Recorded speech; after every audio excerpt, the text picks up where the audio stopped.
and was Yes. posted top of the list for today, Lord. Yes. Lord, my humble request, Lord, if it can be taken up in the next week, Lord. Why, Mr. Agrawal, it was heard. Then some query was put. Yes, Lord, I'm aware of it. Then now you have come. You have Lord, already heard the matter. It was Lord, only this is the third round of only litigation. order remained to be dictated. केवल order pass होना रह गया था. अच्छा नहीं sir, क्या है इसमें, जैसे third round of litigation note तो मैंने round of बनाया है litigation, सर, देखिए, या सर, सर इसको अब कल कर दे, थर्ड राउंड हो या 300th राउंड हो, कोर्ट की ड्यूटी है डिसाइड करना. सर कल कर दे. कल इसमें बहस पूरी हो गई थी. अच्छा, I was informed that some query was raised by your lordship. So if it can be taken up tomorrow. No tomorrow. It will be closed today. You argue today. ठीक है सर, कर दे. It was argued, in fact. है? नहीं पास हुआ नहीं, अभी कर देता हूँ. एक ये दे दो कोर्ट को. Lord, this is not the third round of litigation, Lord. Lord, if a lordship would see the appointment order of the petitioner, Lord, there was no appointment in the statute 30. This is an admitted position, Lord. No procedure. उनका appointment होना था 30 में, या नहीं होना, that is a different issue. Procedure for statute 30 was not followed. नहीं, इसका appointment ही उसमें नहीं ना सर.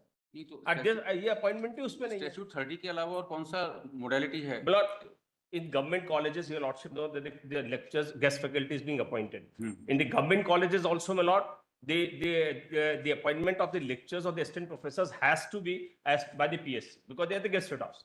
नहीं सर, उसमें भी वहाँ पे भी they are all affiliated to the same university. Here there is no question of PSC. There is no question of PSC. It's a private. There was no cost, but there was no appointment under Statute 30. If there is no appointment, then Statute 30 would not be applicable. In all the colleges, throughout all the private colleges affiliated, but not with the university, it's a larger question. What your lordship may be right, if their appointment ought to have been under Statute 30. It's a bigger, it's a larger question. Mr. Agrawal, apart from Statute 30, there is no other enabling provision to appoint. नहीं, और रोज हम उसमें रख लेते हैं, temporary teachers appoint कर लेते हैं. Throughout the state, this is the practice which is being followed. Not this procedure board has emanated, not if emerged from if a lordship puts in the government colleges also. Mr. Agrawal, it may be irregular appointment. Once procedure is not followed, it may be irregular appointment. Lord, he did not object. He submitted, he accepted the appointment letter. He accepted, he was removed. Now what I am saying is, Mr. Agrawal, now it's the case of termination of services. Termination. So at the time of termination, can you say that his appointment was Lord, irregular? Lord, I'll come to that issue You made later the on. appointment. Nobody else made the appointment. You made the appointment. I made the appointment, he has been removed. It was totally temporary appointment. Now he was a totally temporary appointment. We are only concerned with P20 order. Lord, first not kindly see. The termination was by election P2 at page 123. Right, Lord? No, Mr. Agrawal, we are not on termination. We are concerned with P20 order. P20, yes, Lord. नहीं, हम थोड़ा सा उसकी पहले जाना चाहेंगे sir. हम तो उस पे जा रहे हैं. Necessary for me. तो मतलब tribunal का order है. मतलब before that, but I have to demonstrate the earlier round of litigation, the impact of that in the present. Mr. Agrawal, it was argued at length by Mr. Khandelwal yesterday. All the earlier round of litigation has been pointed out to the court. In the earlier round, he succeeded. Then the appeal was filed. It was held to be not maintainable. Then he approached the tribunal. Lordship would see not only that, it was also directed that he has to approach the civil court. Yes, all civil court. Mr. Agrawal, all that has been argued. And that order was invited to Supreme Court. वहाँ review भी लगाया. ठीक है, वो argue हो गया अग्रवाल साहब. Review. आपसे अभी अच्छा सर, हमें ये बताइए, बहस हो चुकी है सर, ये मुझे नहीं मालूम सर.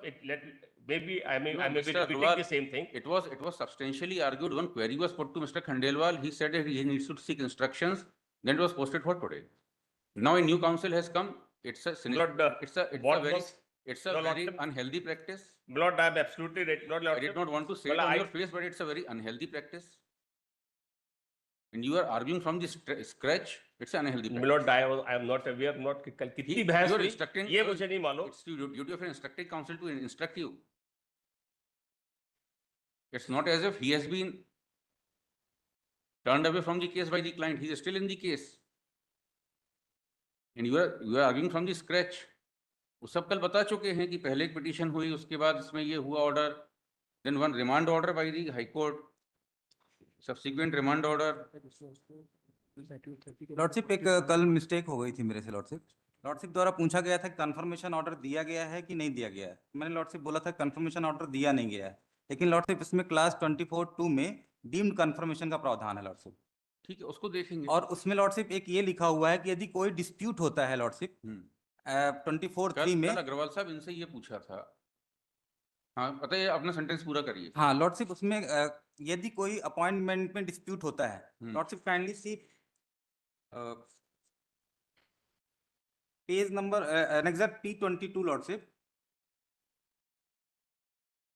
पेज नंबर 259 लॉर्डशिप 259, हाँ।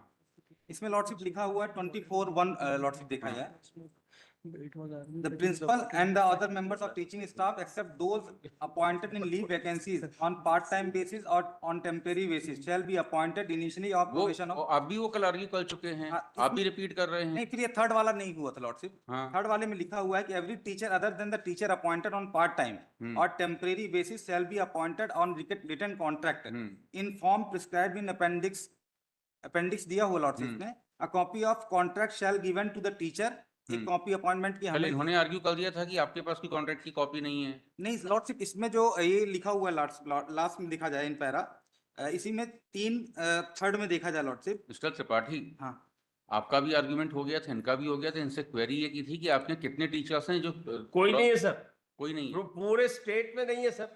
You take down my statement throughout the state. Then Mr. Agrawal, Throughout the state. throughout the state, if there is This no is the teacher- policy which is followed by all the private colleges affiliated to the university, So- and at no point of time, neither any teacher nor the university has made any objection at any point of time. So Mr. Agrawal, the question is that whether the tribunal has jurisdiction or not. नहीं होगा ना sir. Tribunal has said tribunal that. को इसलिए jurisdiction नहीं होगा कि statute पे appointment ही नहीं है, यही उन्होंने लिखा है। जी जब बताइए। हमारा स्टैट्यूट पे अपॉइंटमेंट ही नहीं, and he did not object to that, your appointment, that his appointment is not under the statute. Now how can at the time of termination, Lordship- how can he say, just a minute. एक minute. How can he say that he is covered by the statute? वो statute तब लगता है जब उनका appointment होता है। Sir 99.9% teachers का अपॉइंटमेंट स्टैट्यूट पे नहीं है सर। आप कोई भी पूरे यूनिवर्सिटी से स्टैटिस्टिक्स बुला के देख लें सर।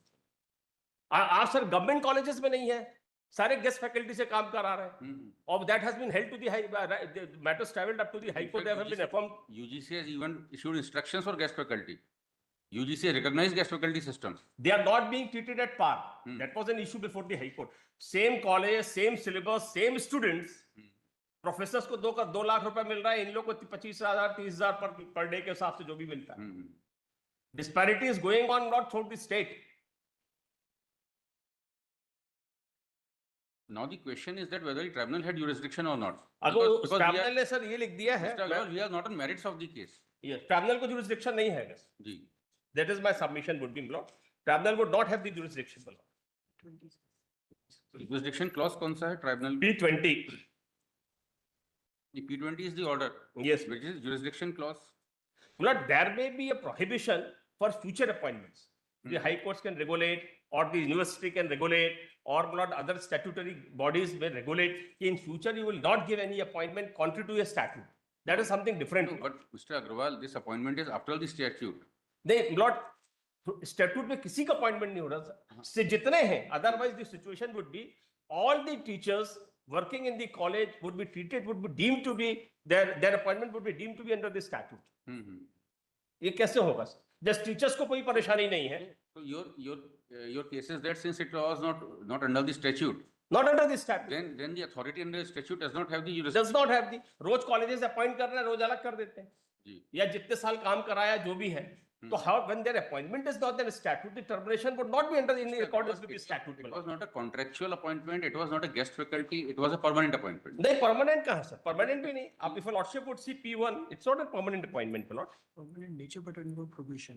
Probation में था, appointment will be of permanent nature, but initially you will be on probation for a period of 1 year, liable to be extended if required. In case your performance is not satisfactory, your services are liable to terminate within notice of 1 month. अब अगर permanent उसमें sir probation में अगर है, अगर the rules provide करते हैं automatic confirmation का, तब तो ठीक, अगर law settled. Law is settled. Otherwise you continue to be on probation. There is no automatic. There is no automatic, unless the statute provides not. There is no such statute here. So his appointment cannot be said to be of permanent nature. He may be under some other impression, but the law is clear. Law is clear.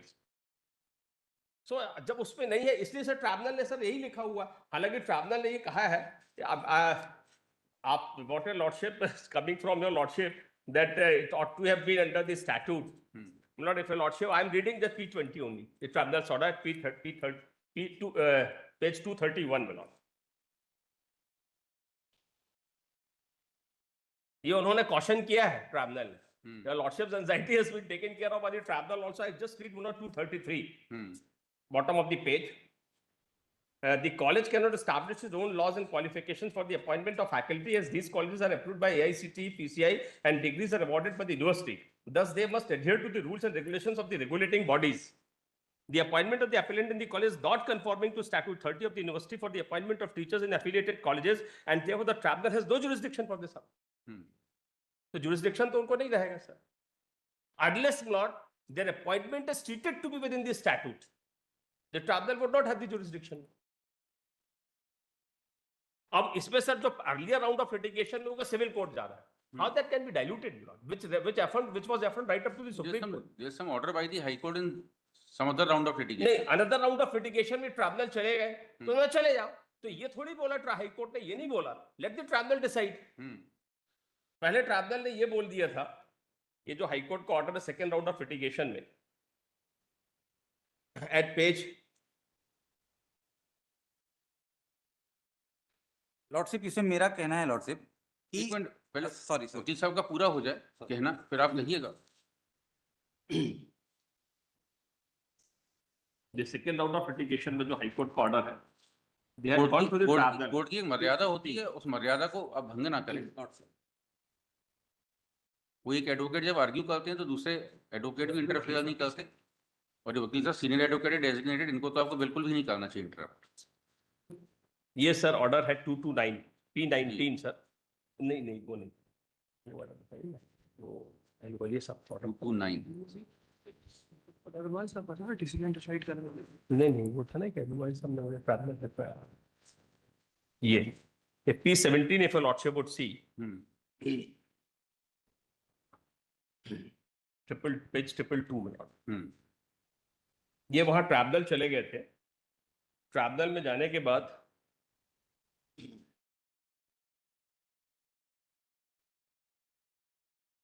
the entire history of the matter is referred to, my lord. Then tribunal was constituted. The appeal filed the petition is not worth considering because it has already been dismissed right up to the Supreme Court. This is what it has been said. The facts have been reiterated, my lord.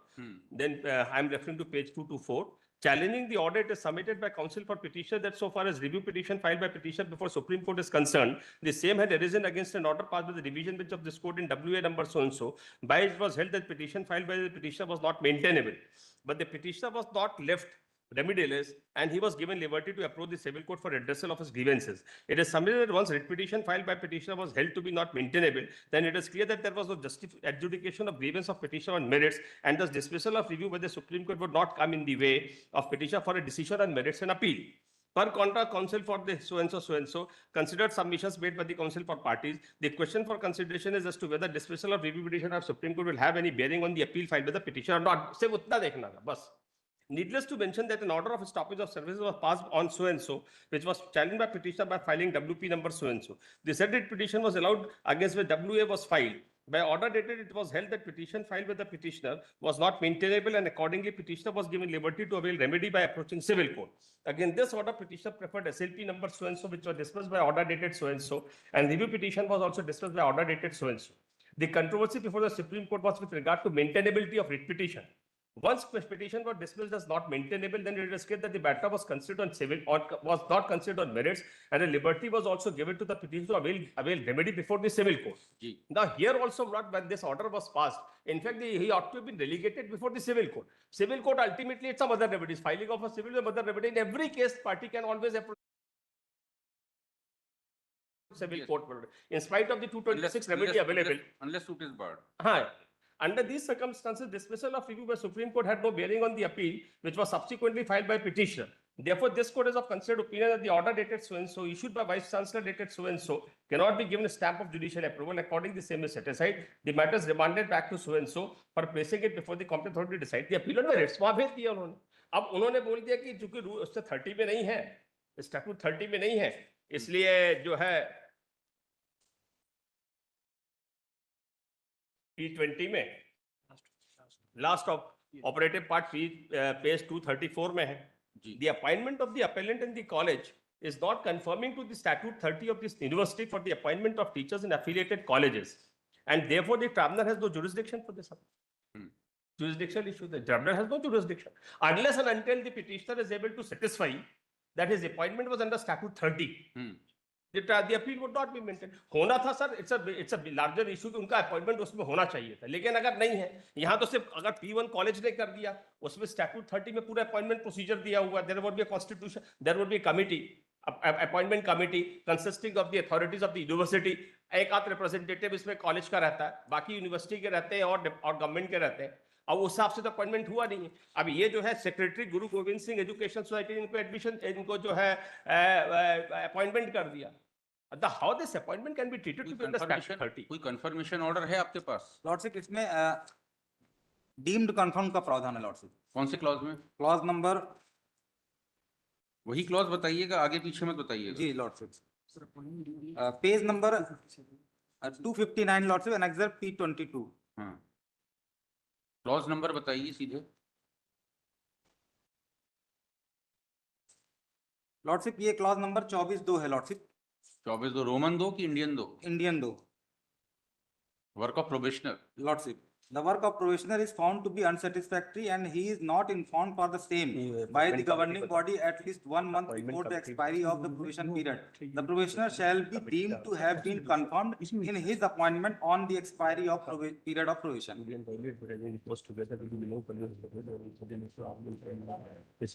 Probationer shall be deemed confirmed. Mr. Agrawal, are there any other rules and regulations framed by the society? नहीं, कुछ नहीं sir, कुछ नहीं है इसमें sir. क्या नहीं, आपने कोई अलग अपने रूल्स बनाए क्या? कुछ सोसाइटीज के अपने खुद के रूल्स भी हैं. कुछ नहीं बना है. नहीं, कुछ नहीं ना. So far as appointment. So far as the appointment is concerned, कोई rules नहीं है sir. Because there are some old colleges which prior to 2007 had framed their own rules. Some old engineering colleges, private engineering colleges established prior to 1995. There were 3-4 colleges in the state only, private colleges. Yes. Established in 1960s and 70s. Yes. They have their own rules. Because they had framed their rules even prior to enactment of MP Vishwavidyalaya Adhiniyam. 1973. 1973. So those colleges which are established prior to 73 have their own rules. So in those cases, the question always arises that which of the set of rules will apply, because they have their own rules prior to 1973. वो appointment कब हुए फिर उससे determine हो. Appointment तो सब बात की है. हाँ, सब बात की. लेकिन अब तो उन बात लोग- सबके बात की. उन कॉलेजेस का कहना रहता है कि हमारे खुद के रूल्स हैं 73 के पहले के. एक्ट 73 में आया, उसके बाद it has succeeded by the LGPV act. Actually sir कुछ एनोमली यहाँ है. but All here- these here institutions are required to follow the statute. Anomaly sir यहाँ है, but nobody is following it. But we are not on merits of the case. We are not merits of the termination order. We are only concerned with the order of the tribunal whereby they have held that. उसमें प्रावधान नहीं लगा कि क्योंकि statute 30 में appointment नहीं है. नहीं, अब इसमें सर स्टैट्यूट 30 में इसलिए नहीं कह सकते क्योंकि एक सेक्रेटरी ने अपॉइंटमेंट कर दिया सोसाइटी के. सेक्रेटरी का अपॉइंटमेंट है P1 which is at page 122. अब इसको स्टैट्यूट 30 में तो पूरी सिलेक्शन कमेटी होती है, उसका कॉन्स्टिट्यूशन ही है उसमें. कमेटी नहीं बनी आपका प्यार. नहीं बनी, उसका अपॉइंटमेंट है ही नहीं वहाँ. That you admit and that you say. Admitted position on record. अगर उसके हिसाब से अब एक कोई अगर सेक्रेटरी अगर अपॉइंटमेंट कर दी तो पूरे स्टैट्यूट 30 कैसे अप्लाई होगा and how the university and the other authorities will be bound by it. ठीक है, I'll pass order on that issue only. The materiality of. Lordship, हाँ, बताइए. इसमें गवर्निंग बॉडी बनी हुई गुरु रामदास खालसा फार्मेसी कॉलेज की लॉर्डशिप. हाँ. काइंडली सी annexure P24 lordship, page number 276. Cases लगा रहे हैं लेकिन हमने बता देता हूँ. हाँ, गवर्निंग बॉडी तो अनिवार्य होती है. हाँ, तो ये अगर कॉलेज सोसाइटी है तो सोसाइटी की गवर्निंग बॉडी होगी. सोसाइटी की नहीं है सर, फाउंडेशन. ये कॉलेज की गवर्निंग बॉडी है. कॉलेज गवर्निंग बॉडी है और इसमें गवर्नमेंट ऑफिशियल है. इसमें यूनिवर्सिटी का मेंबर है लॉर्डशिप, नॉमिनी है यूनिवर्सिटी के. इसमें देखें लॉर्डशिप, इसमें 5 नंबर में है lordship. The nominee of affiliating body / university / state board of technical education doctor DV Kohli, professor doctor HS Gaur, university Sagar. फिर नॉमिनी ऑफ स्टेट गवर्नमेंट, ये सारे मेंबर इसमें हैं. लॉर्डशिप मेरा ये कहना है इसमें कि इनकी ड्यूटी होती है, रिस्पॉन्सिबिलिटी इनकी होती है लॉर्डशिप, एज पर क्लास 12 में लिखा हुआ है कि ये स्मूथ फंक्शनिंग, यदि कोई रिमार्क आ रहा है एडवर्स रिमार्क, तो ये जो है इनको ऑब्जेक्शन लेना चाहिए था लॉर्डशिप. और एक लॉर्डशिप जो RTI के तहत मैंने दस्तावेज मंगाए थे लॉर्डशिप, प्लीज उनको देख लिया जाए, बड़ी मेहनत से मंगवाए थे लॉर्डशिप. कौन से दस्तावेज? लॉर्डशिप इसमें लॉर्डशिप वो आपने कल दिखा दिए थे ना, नहीं, वो वाले नहीं दिखाए थे लॉर्डशिप। जो आपका नाम ही दे रहे हैं एफिलिएशन। नहीं नहीं, वो उसके अलावा है लॉर्डशिप। क्या है उसके अलावा? इसमें लॉर्डशिप ये एफिलिएशन फॉर्म है लॉर्डशिप अरे वो तो 277। आपने कल बता दिया था ना, एफिलिएशन फॉर्म में आपका नाम दिया टीचर के तौर पर। नहीं, इसमें साफ साफ लिख रखा है बकायदे लॉर्डशिप की ड्यूली कॉन्स्टिट्यूटेड सिलेक्शन कमेटी द्वारा सर्टिफाइड कर रहे हैं। प्लीज लॉर्डशिप देख कहाँ पे लीजिए लिखा है? लॉर्डशिप। ये इसमें एक एनेक्सर P25 लॉर्डशिप देख लिया जाए। P25 में कौन सा पेज? 287 और 291 है लॉर्डशिप। 287 तो फॉर्म है एक। हाँ, ये फॉर्म है लॉर्डशिप, इसके नीचे सर्टिफाइड है, इसका मैं भरा हुआ दिखाऊंगा। नीचे लिखा हुआ है सर्टिफाइड दैट लॉर्डशिप। ये तो मॉडल फॉर्म है। नहीं, तो इसके बाद में ये फॉर्म है, इसके हाँ। बाद जो जानकारी भेजी जाती है वो बता रहा हूँ लॉर्डशिप। ये जानकारी एनेक्सर P26 देख लिया जाए लॉर्डशिप।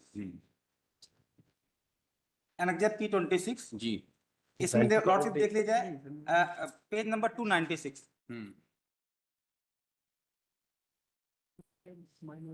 296 में लॉर्डशिप ये 10वें नंबर पे, सेकंड नंबर पे हमारा नाम है रेगुलर एंड अप्रूव्ड। इसमें लॉर्डशिप इसके बाद पेज नंबर 302 देखा जाए लॉर्डशिप इसी में। Work for the minority section, linguistic minority, हमारे एक कॉलेज को minority status लास्ट में लिखा हुआ lordship certified that increase in columns are as per record in college institution इसका नहीं है and that the regular teaching in the college receiving AICT approved scale plus usual allowance, it is further certified that the regular teacher has been appointed in the college or institution through a duly constituted selection committee lordship। ठीक। इसमें lordship ये sign करके देते हैं, ऐसे हर साल का मेरे पास रखा हुआ लॉर्डशिप। इसके बाद फिर लॉर्डशिप इसमें एनेक्सर P29 देख लिया जाए लॉर्डशिप।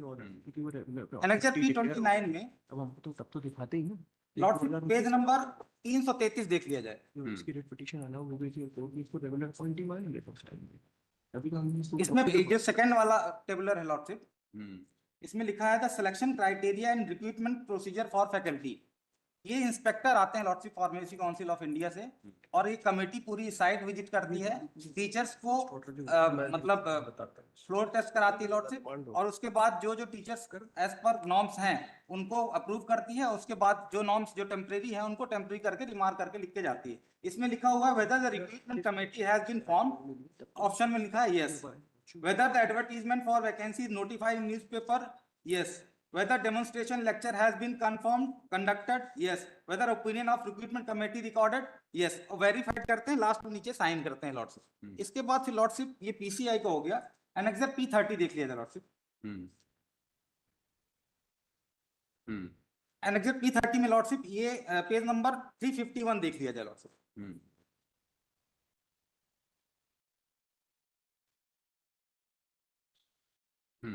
इसमें लिखा है जो एक्सटेंशन ऑफ अप्रूवल के लिए AICT को भेजते हैं लॉर्डशिप, इसमें लिखा हुआ है कि एनी अनएडेड, सेकंड नंबर में लॉर्डशिप रोमन सेकंड में, number of teaching faculty approved by university और गवर्नमेंट 32 फैकल्टी। कहाँ पर 351 में? ये 351 में ये फर्स्ट टेबुलर है लॉर्डशिप, इसके सेकंड मतलब पोस्ट एंड बैंकिंग ATM तो ये लिखा है, ये नंबर 351 लॉर्डशिप। 351 में तो यस यस यस लिखा है बहुत सारों पर। नहीं, फर्स्ट वाले टेबुलर में देखा जाए lordship, serial number 2 Roman 2। Sir ये सुप्रीम कोर्ट भी जब गए थे 350 की 351 351 पे तो एक एप्लीकेशन रिपोर्ट पार्ट 1। हाँ, उसके नीचे लॉर्डशिप क्वेश्चनर लिखा हुआ है, फिर सीरियल नंबर रोमन 1 और 2। क्या लिखा है? Number of teaching faculty approved by university और गवर्नमेंट। नहीं दिख रहा। Page 351 he is referring to. 351 पे तो कुछ और है। Application report part 1 he is referring. हाँ, ये Roman 2 top in a tabular form. there is no Roman। तो ऊपर से बताइए कहाँ पर है? सबके ऊपर पोस्ट एंड बैंकिंग ATM है। नहीं, उसके ऊपर वाला पैराग्राफ लॉर्डशिप, उसके ऊपर कुछ है ही नहीं। अच्छा, उसमें है नहीं, ये लगता है ये इसमें स्कैन कॉपी में नहीं है सर। बताइए, आप बताइए, अपनी कॉपी बताइए।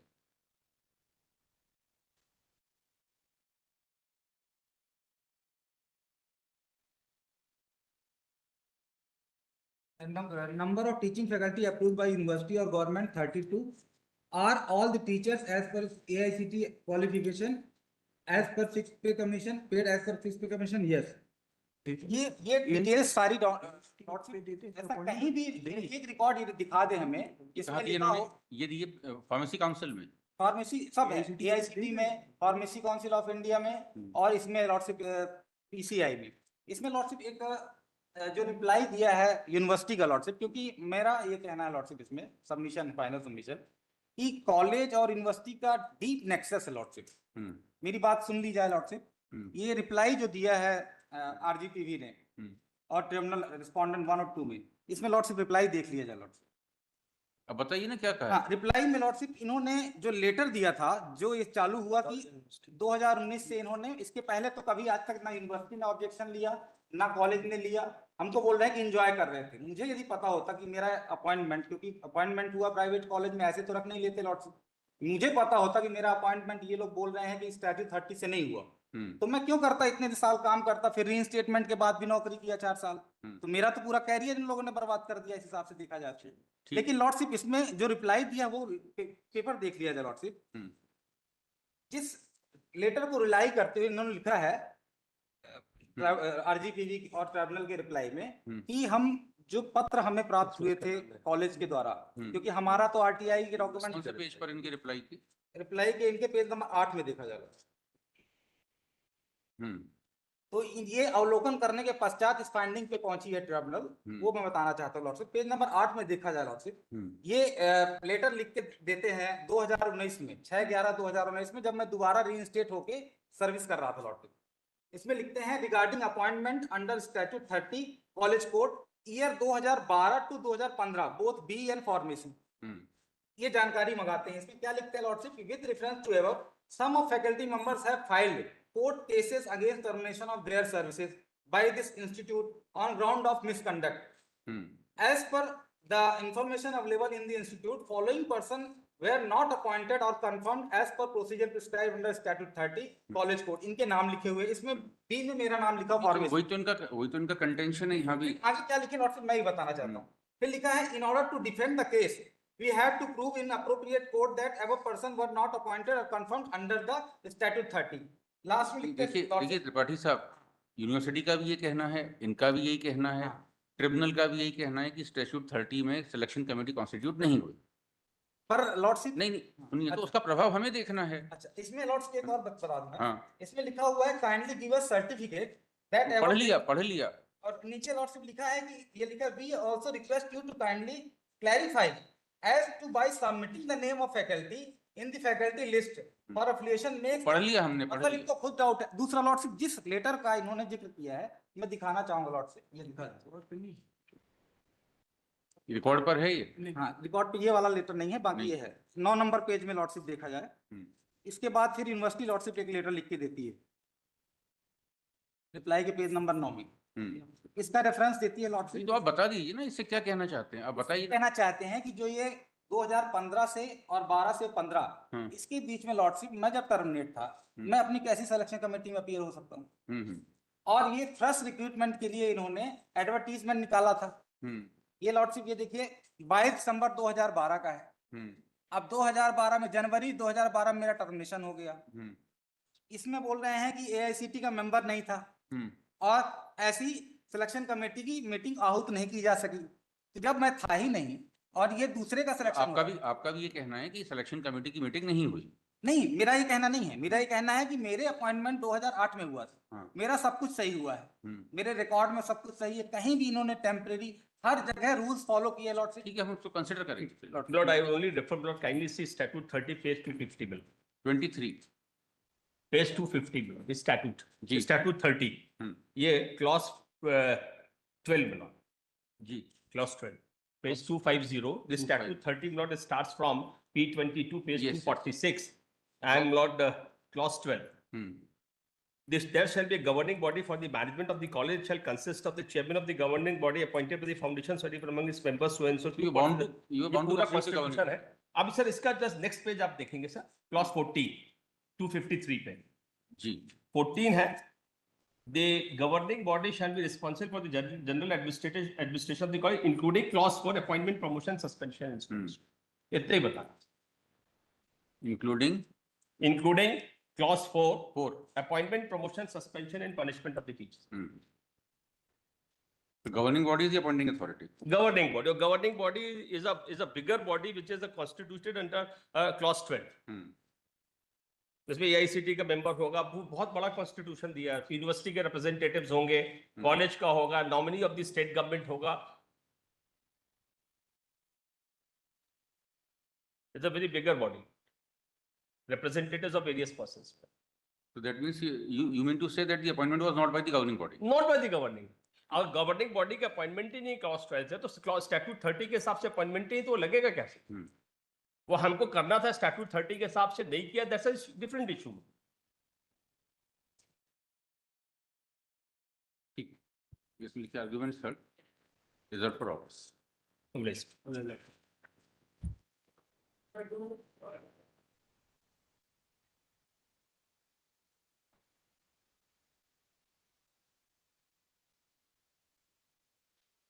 Yes. Malad. या क्लियर है आप?